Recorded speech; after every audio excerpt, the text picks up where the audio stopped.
Hi, I'm Liz Grose, a school psychologist and senior assessment consultant at Pearson Clinical Assessments. The DAS-2 goes beyond cognitive ability testing and looks at how a child processes information. The DAS has always been known for its cultural fairness, developmentally appropriate and game-like subtests, as well as its out-of-level testing capabilities. And because the DAS places less emphasis on verbal abilities than some other cognitive assessments, it's been a prime choice for students with autism spectrum disorder or limited verbal ability, or potentially those whose first language is other than English. And so whether you're new to DAS or familiar with DAS already, I'm super excited to share with you some of the updates as we unbox the normative update of this test. So let's dive in. Starting with the complete kit components. So some of these might look familiar.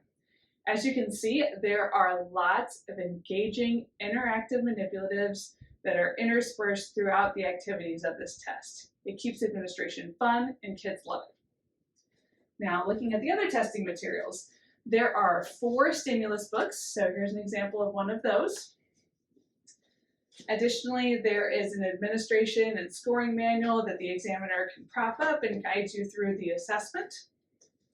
And if you order a complete kit, you also get a starter pack of school age and early years record forms.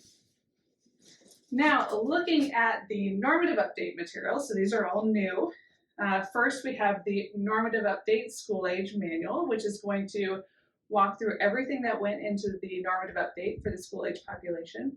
It's going to have your new norms and tables for hand scoring, as well as ability achievement tables for the Wyatt 4 and KTEA 3. Next, it's small, so I don't want you to miss it. There are some normative update school age stickers. So these are just friendly reminders you can put on your old kit materials just to remind you to reference the normative update manual as well as the new record form. Speaking of which, you also get a starter pack of normative update record forms. These have some changes to the hand scoring table to just update with the new norms, as well as changes to the CHC theory taxonomy based on new research and some other changes. So be sure to check that out. And then one thing you're not going to have to look for anymore, and it's no longer included in the kit, this scoring assistant CD, because the DAS-2 now has digital scoring and reporting available on Q Global for all forms. Super excited about that. So that is the amazing DAS-2 normative update for the school age population. If you are ready to get updated or learn more, please visit our product page by clicking the link down below.